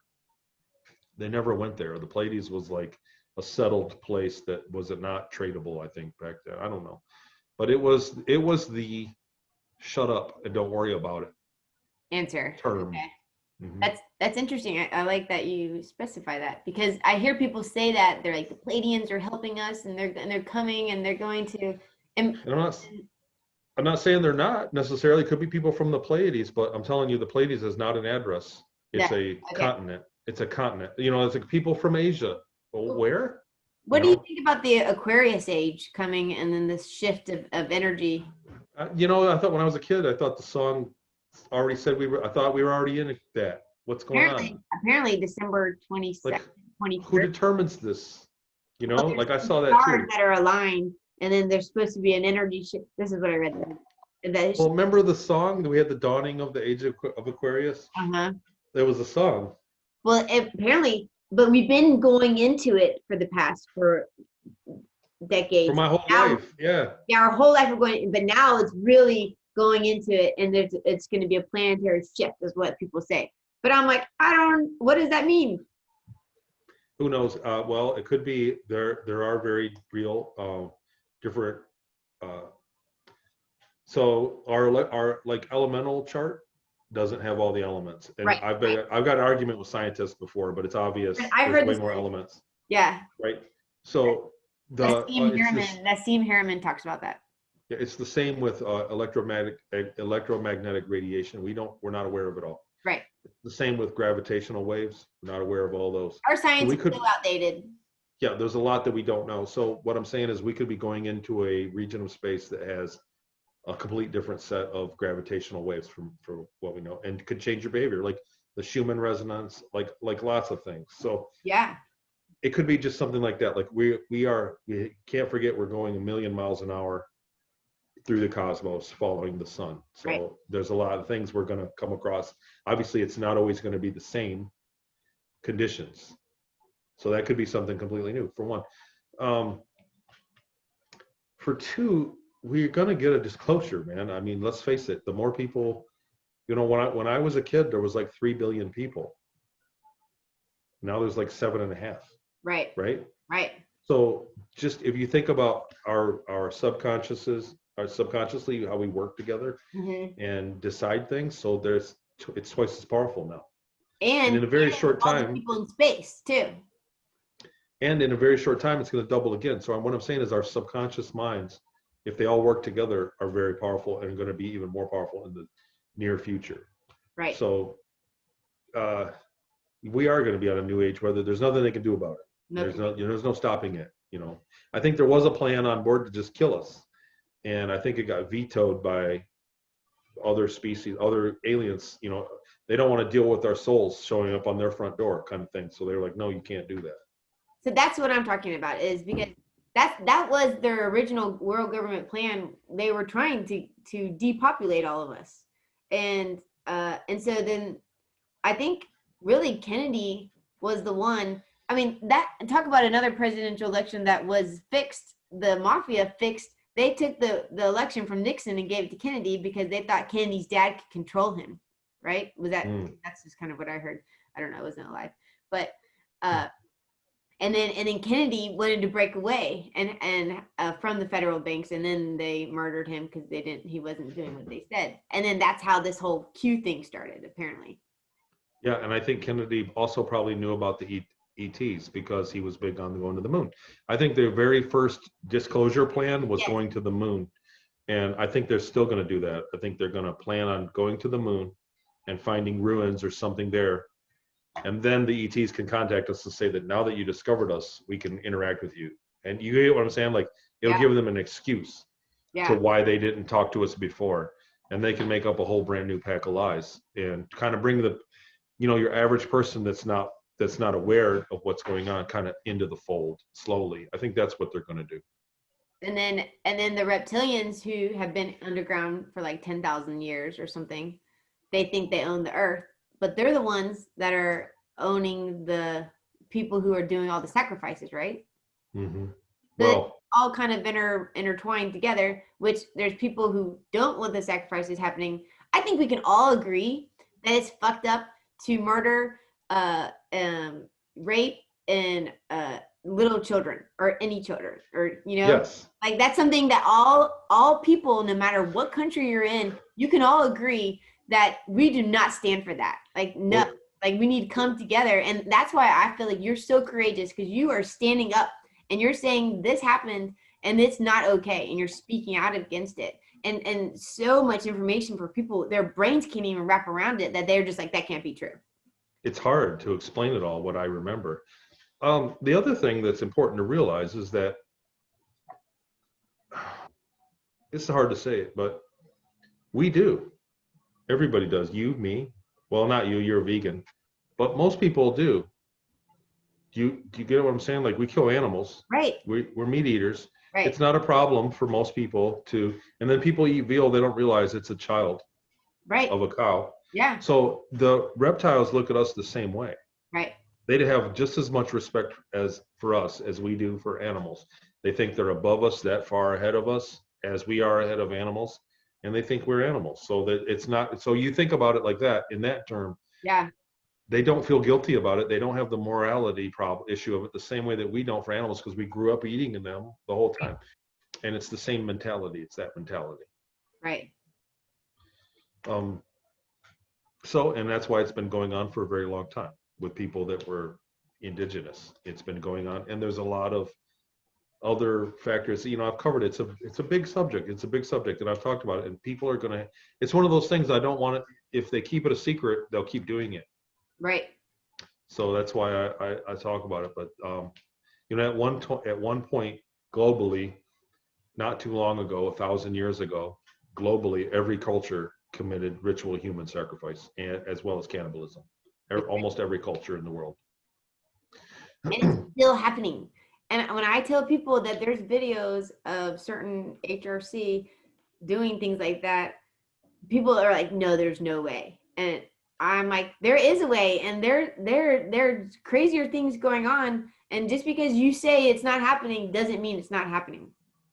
Yeah, right. Well, people are in denial of it. You know, that there's no way that could happen. That wouldn't be real. But the other thing is that the young children, I mean, and you know, I've had some experience researching this, and what I found was that there are factories that make these kids that are pumping them out, and these kids are the ones that are sacrificed for the adrenochrome, for the chemical content.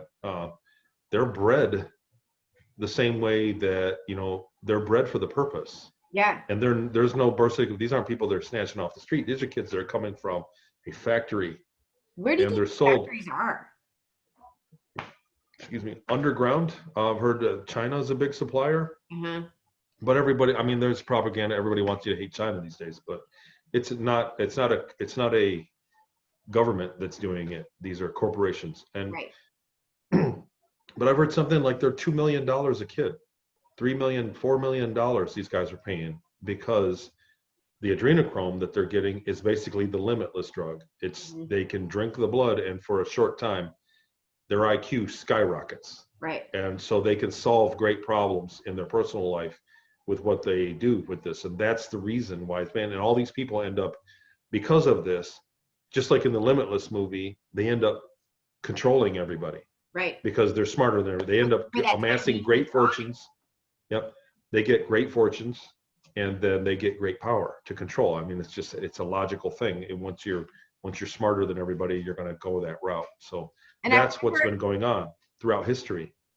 Yes, it's been happening for the whole time, our entire history. That's why they were doing it. There was the fall of Carthage, you know, was like 200 BC or something like that. And the Romans came and the Punic Wars. Mm-hmm. And the Carthaginians had given up ritual human sacrifice until the Romans surrounded the city.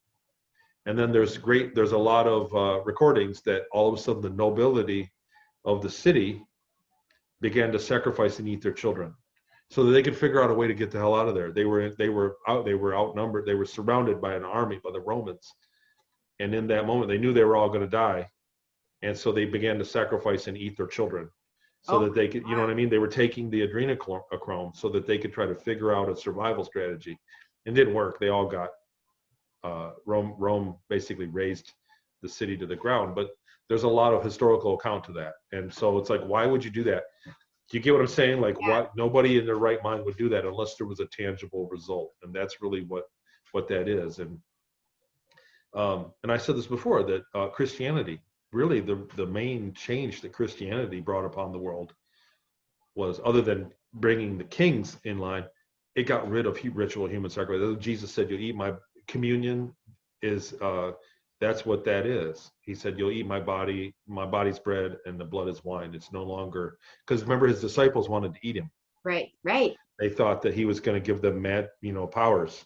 They thought they'd get his powers if they ate him. They wanted to eat him because that was normal back then. Because that was completely normal. So it's a technology. How do we get to this? How do we get to this series? I don't know. I don't even know. Because we got I don't even know what we got here.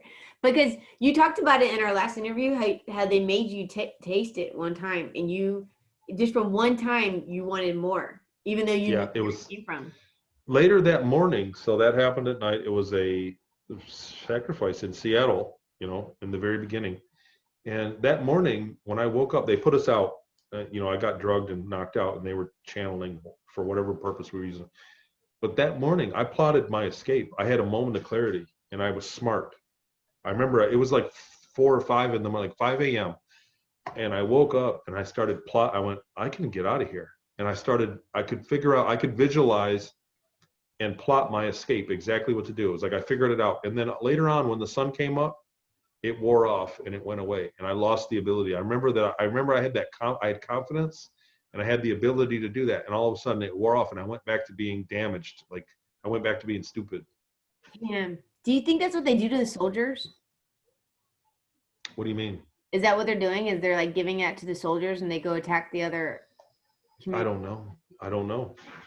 That wasn't the thing that they gave us on Mars. It was different, but I don't know. I'm sure it comes into play. It's a very valuable thing. That's just, I mean, the whole idea of it is just like, yeah. Well, and look.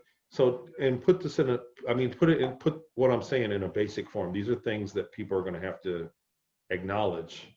yeah. We can't fix a problem if we don't acknowledge it exists. Right. And these are things with the global galactic community, and with who's been running the show here for a long time, and what's going on, like in our own government. People are going to have to acknowledge that this stuff exists, that it's not just go to work and pay your bills. You know what I mean? In life, because we've been corralled and into, like cattle, into a certain narrow lifestyle. Mm-hmm.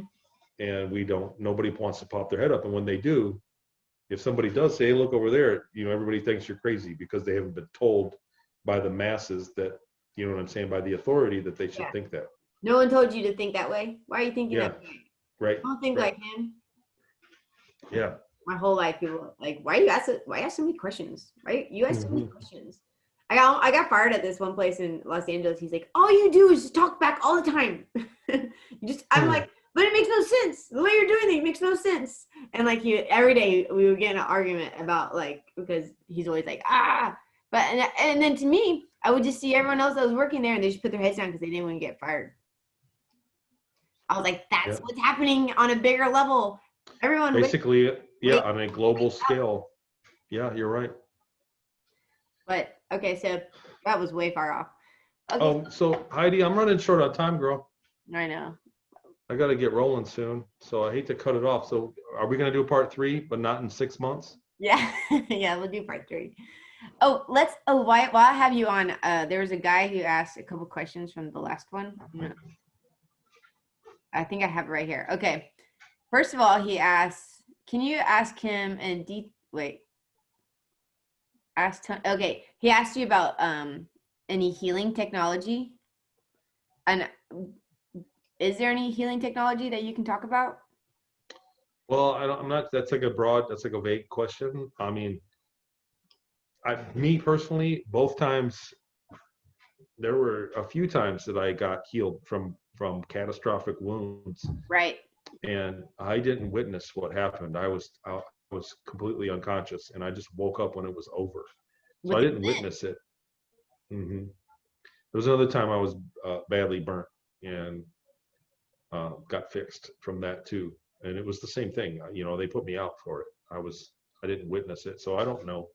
I mean, if that's I mean, if there's that's what just he meant so by many that. things that on Earth that we could be using, and if people would just be aware of this, that we can start come together and ask for this. So Well, let I'm pretty sure that a lot of the tech was revolved around being able to transfer consciousness. So your, I guess, spark of life, your soul, whatever it is, can be taken out of you, and they can clone your body and put you in a brand new body. Okay, that's crazy. So that it would start there. Like, so I would start my research there at that, at what consciousness is. And really, I've done a little bit of research into it, and most of the studies, you know, there's been studies on it, on the spark of life stuff. Most of them are buried. You can't find a lot of info on it. So, because it's the key to it all. I mean, that's really the key to everything. Because I mean, I guess it's true because you, as your consciousness, your consciousness never dies, but the vessel that you're in. And if you can keep creating vessels, then you can live for a very long time. And look at our system. Like the money system is geared for somebody that lives long. Right. Right. You know what I mean? Like all you got to do, like we live short lives. If you can live long, then everything would be very easy for you. Mm-hmm. So who knows? There could be people that have had access that can clone and then put your conscious in a new body and just keep living like that. There could be people walking around there 10,000 years old for all we know. I believe it. I believe Yeah, it. I do too. I do too. I think there's signs of it in the way that things get ran. I believe that's true for sure. And then the next question he asked is, did you have any angelic encounters, like a bright light or Jesus or anything of that sort? That's a cool question. Short answer, I'd say yes. You know, I've had times when I got to feel that everything that I went through, I wouldn't have made it if I didn't get some help from a higher place. Mm-hmm. And I've had a few really close calls in my own personal life that shouldn't have went the way they did, and like somebody intervened. And without going too far into a lot of details, uh, I really believe that the actual stars, like stars, are conscious. Mm-hmm. I believe That that each star is actually a person, but like a very super advanced soul. Like you know what I'm saying? Like a god, like a god level. You know what I'm saying? Not God. I'm not saying the God, but what. like a demigod. Like each star like is a demigod. All of them, and they influence what goes on, and they're not unaware of what goes on around them. And they have obviously their own existence, their own things that go on, but there are beings like that, and they interact with us quite often, and to change things that go on that we might be, where mankind isn't on the level where we influence our star, but there are civilizations that are type 2 and type 3 going into type 3 civilizations that could influence the life of the stars around them. And so at that point, the stars begin to interact. And yeah, I think I came in contact with that stuff before. I'm just going to leave it at that. Oh my God, I can't wait to hear about it. Is it going to be in your book? The second book. Okay. The second book, I'm saving that stuff. Yeah. Wow, that's amazing. I definitely believe that there's been many times where I have no idea how I'm still alive because I'm a daredevil. Like the last time I talked to you, I'm wondering that myself, Heidi, because every time we talk, you're like laid up and like, hey, let's do the interview. You're like, no, I just hurt my leg. I can't walk. I was playing soccer. I was playing 3 a.m. soccer, and I was trying to do the shuffle, like the soccer ball through the leg, to shame him. And then it didn't work out so well because it was 3 a.m. And I hit the corner, and then the next day I wake up and I'm like, oh, why can't I walk? But I think there's many times when I went to college in Colorado when I went snowboarding, and I mean I have no idea how I'm still alive. Like I was like, I can hit that. I got that flip. And then and somehow I'm still alive, and but there's just other times like I've been driving and I just lose, like all of a sudden I'm like somewhere 10 minutes later that I should have been like maybe in 30 minutes. I like lose time, and like weird things happen that you just can't Yep. explain them. And then Yeah, and it's funny because like everybody, if they pay attention, can say something like that, but most people don't. They just don't say anything. Like totally unlikely things happen to people, and they say nothing about it right. because they, you know what I mean? Because no one's going to believe it, so they just move on.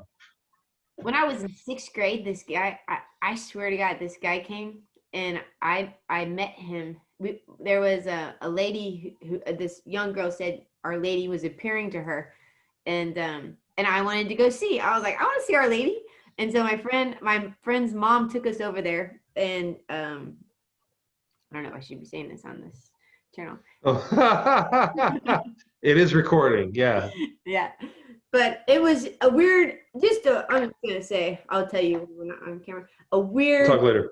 situation that happened, and this guy told me about all of my. This guy came. He was there, and he goes, Heidi, I've been waiting for you. And he goes, I know about your dreams, and he told me about all these dreams I've been having since third grade. And I was like, dang. And first of all, how are you even talking to me? Because the mom that I was with was like a mother hen. I'm like one of 5 kids. My mom's like, I have no idea where my kids are at any time, because there's so many of us. And so, but she was the youngest. She was like kind of an only child. No matter where we went, this mom and this guy comes up to her and was like, hey, can I speak to Heidi for a minute? She goes, sure. And I just couldn't get over the fact that she let me talk to some person in this backyard, and he takes me over and he's like, Heidi. I'm like, how do you know my name? And he goes, he goes, I know about, and then he told me about these dreams I've been having since I was in third grade. I was in sixth grade. So, and I was like, what? And then I believed everything he said, because barely anyone knew about my dreams that I was having. And then So what else did he tell you though? I'm wondering, what else did he say? he told me that I was here, that I was part of a group of people that came here to do something in the future that is happening or about to And happen. here we are. And here we are. And I was like, I still can't get over that she's letting me talk to you. like kind of like, what did you, like, kind of like, what kind of Jedi trick did you just do to that lady, kind of, and I'm like, A, B, how do you know my name? C, how do you even know my dreams? I'm just like all these things. And he's like, I need you to listen. He goes, you're here for a reason. And he goes, don't forget. And he told me all these things. I'm not gonna say it right here. I'll tell you when we're on screen. But then I was like, what? And so I just things like that have happened. That is just like, there's been lots of things like that have happened to me in this life, and I'm just like, okay. Mm-hmm. Yeah, I mean, it's kind of obvious that things are not how they're supposed to be. No. Some people are not tuned into it because they're cruising along great in life, but a lot of people can figure it out. You know what I mean? Like, you don't know what's right, but you know that something's wrong, kind of thing.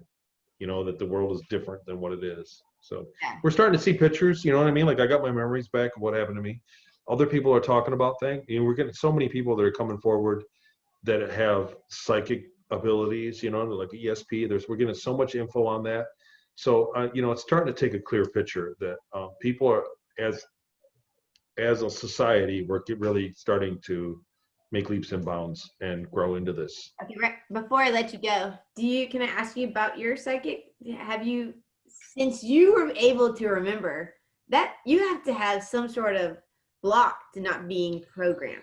Even though you said that you did get programmed for the bug, to like that you did stay there and you didn't run, but on some level you were able to be programmed. And then on another level, they couldn't wipe your mind. So right. So like, I think that at the end, when they put me back, a lot of the trauma and a lot of the programming that I got during the 20 years stayed in that other body. Mm-hmm. I think it was a clone. Mm-hmm. I think that they cloned me. They took my consciousness out of me into the clone. It lived for 20 years. They put it back in time, killed it, and then my consciousness went back into myself, and I went back on my merry way. And so when they did that, a lot of those programs are in the clone. They did put me through programming at the end, and it didn't work. And they knew that. Mm-hmm. So that's like a long story. That's like a whole nother hour. of us to explain how that went down. But so that was my, everybody has some people have, everybody has their own little superpower, What's your right? what's your superpower? My superpower is long-term memory. I remember stuff from long ago. I remember things from very long ago. Like I can't remember the last 5 minutes. My short-term memory sucks ass. I constantly walk into rooms and forget why I'm there, but I can remember things from 20 years ago. Do you get what I'm saying? My long-term memory is my superpower. I can remember details. People always go, "How'd you figure that out?" You know what I mean? Like I get that a lot. Like, how'd you catch that? And it's like because I remember details. I remember the look on people's faces when people say things Mm-hmm. from a year ago. You go in and I go, wait a minute, that was weird. Things that stick out, and I kind of hit those patterns from long-term memory. So that's my deal. I don't have a lot of Maybe other. it's also your intuition. Yeah, well, I mean, it's along those lines. But I just noticed details like that. Like I remember things, and so I put them together, and that's been my gift. You know, Do you ever I've seen other people that have amazing gifts. do you What's ever that? do you ever see things like do you ever before it happens, do you ever know things are gonna happen? Like it's almost like since you've Right. been playing with time. So in the training process, like in the very beginning, in the remote viewing section, they tried to get us to know. And so I always dream part of the day right before I wake up. Like right before I wake up, I always dream something that's going to happen later in the day. I'm getting to the point where I can kind of, uh, what do you call it? Like I can kind of work with it. Like I can tell what's going on. Like I'm starting to remember it, and now it's kind of a more abstract thing. When I was younger, it was like exactly clear. Like I'd see exactly like 30 seconds of something during the day, like But now I see it abstractly, and I'm kind of can see that. Like if I get in an argument with somebody, I'll dream that I'm arguing with them before I wake up, and then later that day I'll get in an argument. Maybe, and it's not manifest. It's not because of the dream, Right. because the dream's abstract. But then I'll kind of see it coming, or now I can kind of see stuff like that coming. So I think that was a Superpower. residual. Yeah, I guess, but well, I can't pick any lotto numbers or anything like that. It's like really basic emotional stuff, basic emotional level stuff. But that was from the early days in Yokern of the remote viewing stuff that they put us through. I've had that my whole life. Well, maybe if you practice the remote viewing again, then you could probably access that more, don't you think? Well, there's a few things, you know what I mean, I got in the works, but I'm tight-lipped about that. I don't want to jinx it. That's right. That's true. Also, you can take some of that hydroxychloroquine and clean up, decalcify your pineal. We'll see. You know what? I think that's the pineal gland stuff. I really would like to see somebody that actually was like a qualified, you know what I mean, like a pro, like a doctor. I'd like to read some stuff on them that actually did some research on that, because it's a real thing. That's I had that's the real someone that deal. we could, not recording, but we could have a three-way talk and you could talk to him about it. That'd And be they're the cool. ones that told me because I know for everyone who's watching this, I'm taking a hydroxychloroquine because I had COVID, but I read that if you take it 35 days in a row, it decalcifies your pineal gland and it kills a lot of other viruses that you may have in your body. Yeah, I think that's important too. Well, I think that we are killing a lot of viruses in general. The masks are sterilizing the world. We are, because I always had the flu or some kind of sickness always before this, and now it's few and far between because we are sterilizing the planet. So maybe we're getting ready for visitors. There's a bright side. I heard 2022 there's going to be some visitors that Yeah, I wouldn't doubt it. publicly, there's visitors already, but that would Yeah, be right. publicly talking to us. Who knows? So the other thing I want to say is I'm going to plug my website Okay, here sure. because it's Plug new whatever and you it's want. since the last time. So since the last time we talked, I launched a website and I started a course on memory retrieval because I was dealing with people constantly, and it was like literally like every day somebody was like, help me out. I have memories. Can you help me get more? And I'd like work with them for like hours. And so it got to be monotonous. So Jackie Pierce, who I do my Patreon channel with, I have a Patreon show, which is fun because I get guests on there. And on that show. So then she set that up, and she's done courses with people. She's got her own set of courses. She's a medium, and she has a lot. She's very gifted, and so she set up a course on there. Yes. Okay. Yep. And she set up course for memory retrieval. People that feel they've been in the program have fragmented memories, and it's not like a silver bullet, but it's a place to start. And then there's links to my Patreon channel, and then links to our first episode and a lot of my free interviews that I've done around there as well. So it's TonyRodrigues.com. Okay. So and I'll I'll list those underneath this when I post. Yeah, so check it out. So a lot of people that watch these are people that feel that they've been involved, and so that's a good place. I'm back when I got my memories back. I didn't have anywhere to start. I was lonely. It was a very hard thing to deal with. So this website is for people that are kind of going through the same thing. They hear this info and they go, "Whoa, I went through that too. That makes sense." And then what now? And so there's a TonyRodrigues.com, and then my Patreon channel is doing great, man. I've had some pretty cool guests on there, and it's mind blowing to me, even some of the stuff we talk about on there. So it's going well. And so anybody check it out, TonyRodrigues.com. I didn't even know about it. I'm gonna check it out for sure. See? Really? Oh yeah. Also been off social media. I've been I'm not on social media at all. So I got off of everything. Yeah, well, right. Like I said, every time I turned around, you were like beaten and battered from yourself. Just playing sports. Yeah. Under a rock, away from social media. I don't know. But so okay, so I will get out of here. That's amazing that you're doing that. That's I'm definitely gonna check that out, and everybody should check that out. That's cool. I've had some good feedback from the course. It's not a, you know what I'm saying, silver bullet, but it's somewhere to start. It's huge. And for somebody going through the experience of realizing that oh wow, I was involved. And so once that realization happens, it's a very scary time. Mm-hmm. And it's meant to help people out like that. And then a lot of people are interested in my story. Like a link from this show will find its way on there. That'll be down in my free links on that website as well. So somewhere to keep everything going. Okay, awesome. Well, it's so good to see you every time. Yes, you too. You have a great. I'm glad for somebody that recently had the C virus, you look great. You look like you kicked its butt. I mean, really. Well, I mean, I wish everybody was as sick as you. Well, I got the hydroxychloroquine on Tuesday, and Thursday I got my smell back. And I want to give a shout out to Dr. Stella Emanuela. She's one of the 300 doctors that went to DC to speak out against, that you can. She has a 100% cure rate. Her oldest patient is 93 years old. She's had 87, 89, 93. And the first moment that I realized I couldn't smell, I went straight to her office. They saw me within the hour, and they hooked it up. And so wow. I can't have any more great things to say about them. So I just think that I want people to stop fear mongering, and there's ways to cure it. So here I am, healthy. Yep. Yeah, I think it's a mouse and not a monster.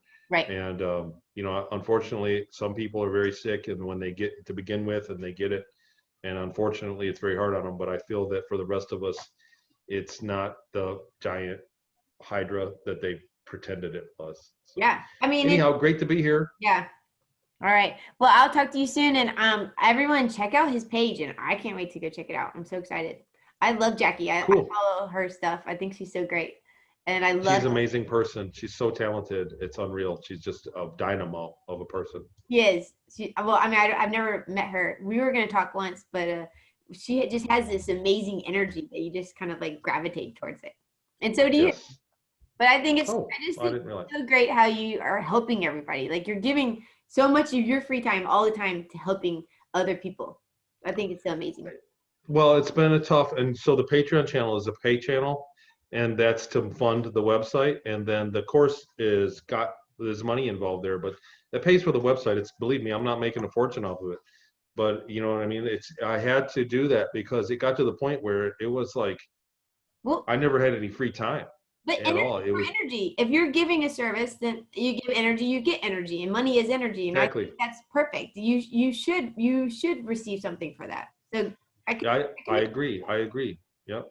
Well, and like I said, I'm a normal guy. I work a 9 to 5. I work, I typically do a 50-hour week every week, and I have a life, and this eats up my weekends constantly. And so it's, I put that together for that.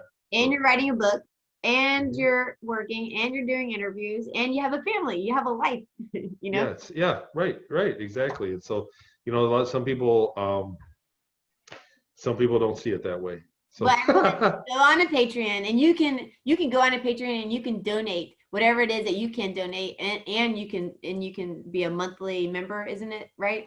it's only $5 a month, and you can Yeah, binge all the shows. You yeah. know what I mean? Like, so, but it's a neat show. I tell you what, it's been eye opening. It's like, I like doing interviews when people ask me questions and I can come back, but it's also nice to be on the other end of it, to not be the focus of it. You know what I mean? Where I could just figure out what people are doing, and then I have my own perspective. So things that they say connect weird dots in me that they would somebody else. So I have a unique perspective for a lot of things. So I think it's a neat show for that reason. It's been fun. It's been fun so far. Well, I'm gonna log up. I'm gonna sign up today, and everyone Oh, watching, I think y'all should too.